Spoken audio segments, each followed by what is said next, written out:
ಆತ್ಮೀಯ ವೀಕ್ಷಕರೇ, ತಮ್ಮೆಲ್ಲರಿಗೂ ಸ್ವಾಗತ ನಮ್ಮ ಯೂಟ್ಯೂಬ್ ಚಾನಲ್ ದ ಸೋಷಿಯಲ್ ಐಕಾನ್ನಲ್ಲಿ. ಇಂದಿನ ಈ ಒಂದು ವಿಡಿಯೋದಲ್ಲಿ ಕರ್ನಾಟಕ ರಾಜ್ಯ ಸರ್ಕಾರಿ ನೌಕರರ 7ನೇ ವೇತನ ಆಯೋಗದ ಪ್ರಕಾರ DA ಮತ್ತು ಪಿಂಚಣಿದಾರರಿಗೆ DR, ಅದರ ಜೊತೆಗೆ ರಾಜ್ಯ ಸರ್ಕಾರಿ ನೌಕರರ 2 ಪ್ರಮುಖ ಬೇಡಿಕೆಗಳಲ್ಲಿ ಮೊದಲನೇದಾಗಿ ಓಲ್ಡ್ ಪೆನ್ಷನ್ ಸ್ಕೀಮ್, ಹಳೆ ಪಿಂಚಣಿ ಯೋಜನೆ, ಅದರ ಜೊತೆಗೆ ವೈದ್ಯಕೀಯ ಆದೇಶ ಇದೆ, ಆರೋಗ್ಯ ಸಂಜೀವಿನಿ ಯೋಜನೆಯ ಕುರಿತು ಆ ಒಂದು ಯೋಜನೆ ಮತ್ತು NPS to OPS ಈ 2 ಆದೇಶಗಳು ಪ್ರಮುಖವಾಗಿ ಬರಬೇಕಿದೆ. ರಾಜ್ಯ ಸರ್ಕಾರಿ ನೌಕರರು ಕುತೂಹಲದಿಂದ ವೇಟ್ ಮಾಡ್ತಾ ಇದ್ದಾರೆ. ಅದರ ಜೊತೆಗೆ ಈಗ ಮುಂದಿನ ವರ್ಷ ಮತ್ತೆ ವರ್ಷಕ್ಕೆ 2 ಬಾರಿ ಕೇಂದ್ರ ಸರ್ಕಾರಿ ನೌಕರರಿಗೆ DAಯನ್ನು ಇನ್ಕ್ರೀಸ್ ಮಾಡ್ತಾರೆ.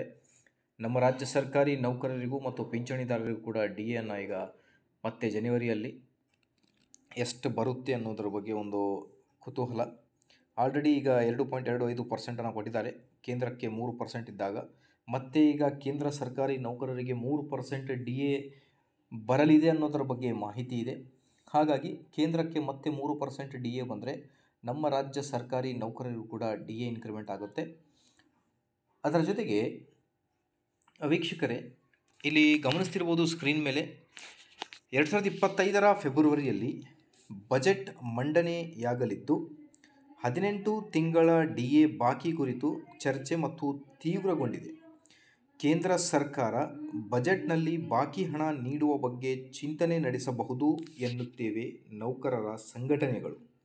ಹಾಗಾಗಿ ಸ್ಕ್ರೀನ್ ಮೇಲೆ ಗಮನಿಸ್ತಿರ್ಬೋದು, DA ಬಾಕಿಯ ಮೂಲಕ ಲಭ್ಯವಿರುವ ಮೊತ್ತವು ನೌಕರರ ವೇತನ ಮತ್ತು ದರ್ಜೆಯ ವೇತನವನ್ನು ಅವಲಂಬಿಸಿರುತ್ತದೆ. ಹಂತ 1 ಉದ್ಯೋಗಿಗಳು ಅಂದಾಜ 11,800ರಿಂದ ಗರಿಷ್ಠ 37,554 ರೂಪಾಯಿವರೆಗೆ ಪಡೆಯುತ್ತಾರೆ. ಹಂತ 13 ನೌಕರರು 1,44,200ರಿಂದ 2,18,200ವರೆಗೆ ಪಡೆಯಬಹುದು ಅನ್ನೋದ್ರ ಬಗ್ಗೆ ಮಾಹಿತಿಯಾಗಿರುತ್ತೆ ವೀಕ್ಷಕರೇ.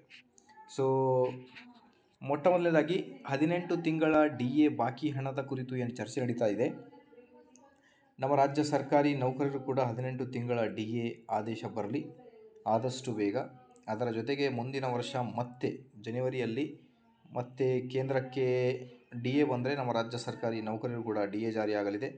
ಇದೇ ಥರ ಮಾಹಿತಿಗೋಸ್ಕರ please like, share and subscribe to my channel. Thank you.